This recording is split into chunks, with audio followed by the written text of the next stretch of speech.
یہاں تک کہ ایک دسترخوان پر بیٹھے ہوئے مومن کافر سب ظاہر ہو جائیں گے۔ ایک اور حدیث میں جو مسند احمد میں ہے مروی ہے کہ کافروں کے ناک پر انگوٹھی سے مہر کرے گا اور مومنوں کے چہرے لکڑی سے چمکا دے گا۔ ابن ماجہ میں حضرت بریدہ رضی اللہ تعالی عنہ سے روایت ہے کہ مجھے رسول اللہ صلی اللہ علیہ وآلہ وسلم لے کر مکہ کے پاس ایک جنگل میں گئے۔ میں نے دیکھا کہ ایک خشک زمین ہے جس کے ارد گرد ریت ہے۔ فرمانے لگے یہیں سے دابۃ الارض نکلے گا۔ ابن بریدہ کہتے ہیں اس کے کئی سال بعد میں حج کے لیے نکلا تو مجھے لکڑی دکھائی دی جو میری اس لکڑی کے برابر تھی۔ حضرت ابن عباس رضی اللہ تعالی عنہ فرماتے ہیں اس کے 4 پیر ہوں گے، صفا کے کھڈ سے نکلے گا، بہت تیزی سے خروج کرے گا جیسے کہ کوئی تیز رفتار گھوڑا ہو، لیکن 3 دن میں اس کے جسم کا تیسرا حصہ بھی نہ نکلا ہوگا۔ حضرت عبداللہ بن عمر رضی اللہ تعالی عنہ سے جب اس کی بابت پوچھا گیا تو فرمانے لگے جہاد میں ایک چٹان ہے، اس کے نیچے سے نکلے گا، میں اگر وہاں ہوتا تو تمہیں وہ چٹان دکھا دیتا۔ یہ سیدھا مشرق کی طرف جائے گا اور اس شور سے جائے گا کہ ہر طرف اس کی آواز پہنچ جائے گی، پھر شام کی طرف جائے گا، وہاں بھی چیخ لگا کر پھر یمن کی طرف متوجہ ہوگا، یہاں بھی آواز لگا کر شام کے وقت مکہ سے چل کر صبح کو اصفہان پہنچ جائے گا۔ لوگوں نے پوچھا پھر کیا ہوگا؟ فرمایا پھر مجھے معلوم نہیں۔ حضرت عبداللہ بن عمر رضی اللہ تعالی عنہ کا قول ہے کہ مزدلفہ کی رات کو نکلے گا۔ حضرت عزیر رضی اللہ تعالی عنہ کے ایک کلام کی حکایت ہے کہ صدوم کے نیچے سے یہ نکلے گا، اس کے کلام کو سب سنیں گے، حاملہ کے حمل وقت سے پہلے گر جائیں گے، میٹھا پانی کڑوا ہو جائے گا، دوست دشمن ہو جائیں گے، حکمت جل جائے گی، علم اٹھ جائے گا، نیچے کی زمین باتیں کرے گی، انسان کی وہ تمنائیں ہوں گی کہ جو کبھی پوری نہ ہوں، ان چیزوں کی کوشش ہوگی جو کبھی حاصل نہ ہوں، اس بارے میں کام کریں گے جسے کھائیں گے نہیں۔ دوستو اس حوالے سے حضرت ابو ہریرہ رضی اللہ تعالی عنہ کا قول ہے جس کے جسم پر سب رنگ ہوں گے، اس کے 2 سینگوں کے درمیان سوار کے لیے ایک فرسخ کی راہ ہوگی۔ ابن عباس رضی اللہ تعالی عنہ کہتے ہیں کہ یہ موٹے نیزے کی اور بھالے کی طرح کا ہوگا۔ حضرت علی رضی اللہ تعالی عنہ فرماتے ہیں اس کے بال ہوں گے، کھر ہوں گے، داڑھی ہوگی، دم نہ ہوگی، 3 دن میں بمشکل 1/3 باہر آئے گا، حالانکہ تیز گھوڑے کی چال چلتا ہوگا۔ اسی طرح ابو زبیر رضی اللہ تعالی عنہ کا قول ہے کہ اس کا سر بیل کے سر کے مشابہ ہوگا، آنکھیں خنزیر کی آنکھوں کے مشابہ ہوں گی، کان ہاتھی جیسے ہوں گے، سینگ کی جگہ اونٹ کی طرح ہوگی، شتر مرغ جیسی گردن ہوگی، شیر جیسا سینہ ہوگا، چیتے جیسا رنگ ہوگا، بلی جیسی کمر ہوگی، مینڈھے جیسی دم ہوگی، اونٹ جیسے پاؤں ہوں گے، ہر 2 جوڑ کے درمیان 12 گز کا فاصلہ ہوگا۔ حضرت موسیٰ علیہ السلام کی لکڑی اور حضرت سلیمان علیہ السلام کی انگوٹھی ساتھ ہوگی۔ ہر مومن کے چہرے پر اپنے عصائے موسوی سے نشان کرے گا جو پھیل جائے گا اور چہرہ منور ہو جائے گا، اور ہر کافر کے چہرے پر خاتم سلیمانی سے نشانی لگا دے گا جو پھیل جائے گا اور اس کا چہرہ سیاہ ہو جائے گا۔ اس طرح مومن کافر ہو جائیں گے کہ خرید و فروخت کے وقت، کھانے پینے کے وقت لوگ ایک دوسرے کو اے مومن اور اے کافر کہہ کر بلائیں گے۔ دابۃ الارض ایک ایک کا نام لے کر ان کو جنت کی خوشخبری یا جہنم کی بدخبری سنائے گا۔ پیارے دوستو، یہ تھی تفصیل دابۃ الارض کے حوالے سے جو مختلف روایات میں بیان ہوئی ہے اور آپ کے گوش گزار کی گئی ہے۔ اب تذکرہ کرتے ہیں باقی نشانیوں کا۔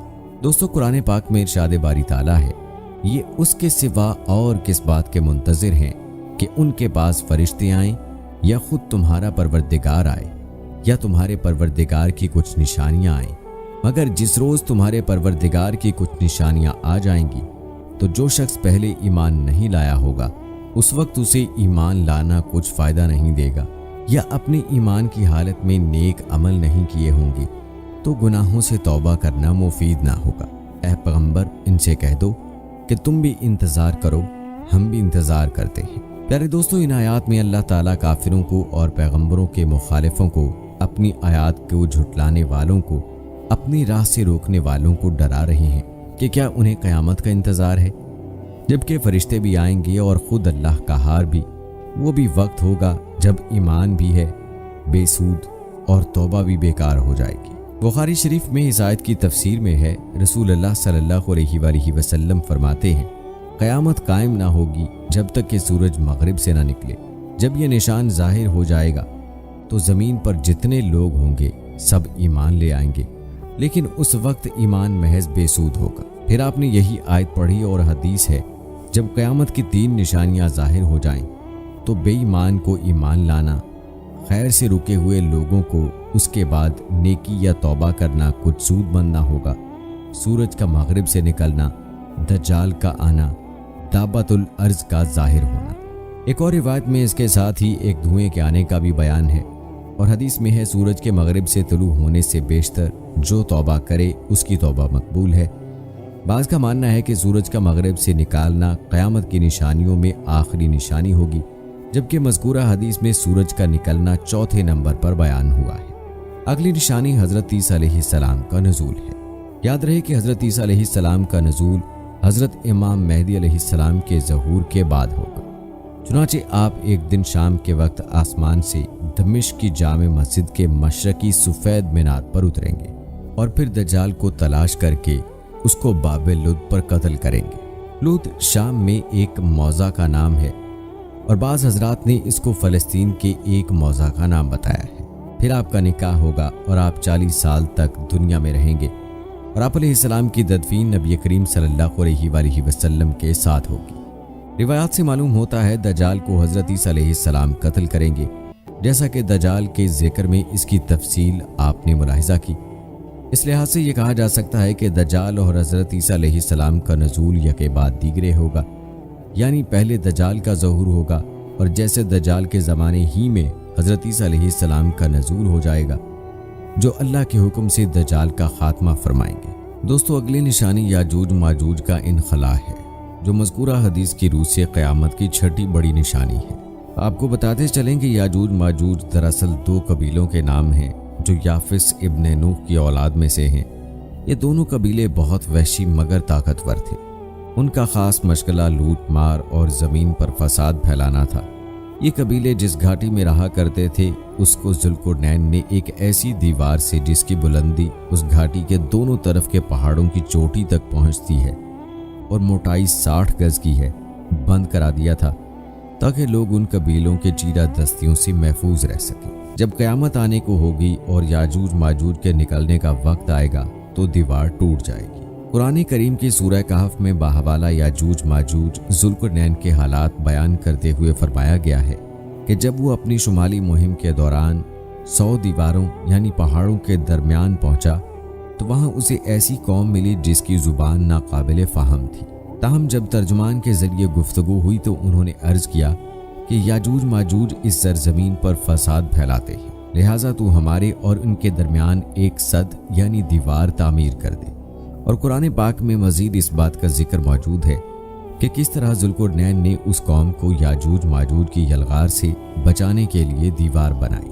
یاد رہے کہ یہ جو دیوار بنائی گئی تھی وہ کوئی خیالی یا مانوی نہیں بلکہ حقیقی اور حسی ہے، جو کہ لوہے اور پگھلے ہوئے تانبے سے بنائی گئی تھی، جسے وقتی طور پر یاجوج ماجوج کا فتنہ دب گیا۔ جب یہ دیوار تعمیر ہو گئی تو ذوالقرنین نے اللہ کا شکر ادا کیا جس نے یہ دیوار بنانے اور لوگوں کو آئے دن کی پریشانیوں سے نجات دلانے کی توفیق بخشی، مگر ساتھ ہی لوگوں کو یہ بھی بتایا کہ یہ دیوار اگرچہ بہت مضبوط اور مستحکم ہے مگر یہ لازوال نہیں، جو چیز بھی بنی ہے بالآخر فنا ہونے والی ہے، اور جب میرے رب کے وعدے کا وقت قریب آئے گا تو وہ اس کو پیوند خاک کر دے گا، اور میرے رب کا وعدہ برحق ہے۔ دوستو، اگرچہ سد ذوالقرنین بڑی مضبوط بنائی گئی ہے جس کے اوپر چڑھ کر یا اس میں سوراخ کر کے یاجوج ماجوج کا ادھر آنا ممکن نہیں، لیکن جب اللہ کا وعدہ پورا ہوگا تو وہ اسے ریزہ ریزہ کر کے زمین کے برابر کر دے گا۔ اس وعدے سے مراد قیامت کے قریب یاجوج ماجوج کا ظہور ہے۔ آئیے اس حوالے سے آپ کو چند روایات بتاتے ہیں جن میں یاجوج ماجوج کا ذکر ہے۔ صحیح بخاری کی ایک حدیث میں حضور نبی کریم صلی اللہ علیہ وآلہ وسلم نے اس دیوار میں تھوڑے سے سوراخ کو فتنے کے قریب ہونے سے تعبیر فرمایا۔ ایک اور حدیث میں آتا ہے کہ یاجوج ماجوج ہر روز اس دیوار کو کھودتے ہیں اور پھر کل کے لیے چھوڑ دیتے ہیں، لیکن جب اللہ کی مشیت ان کے خروج کی ہوگی تو پھر وہ کہیں گے کل انشاءاللہ اس کو کھودیں گے، اور پھر دوسرے دن وہ اس سے نکلنے میں کامیاب ہو جائیں گے اور زمین میں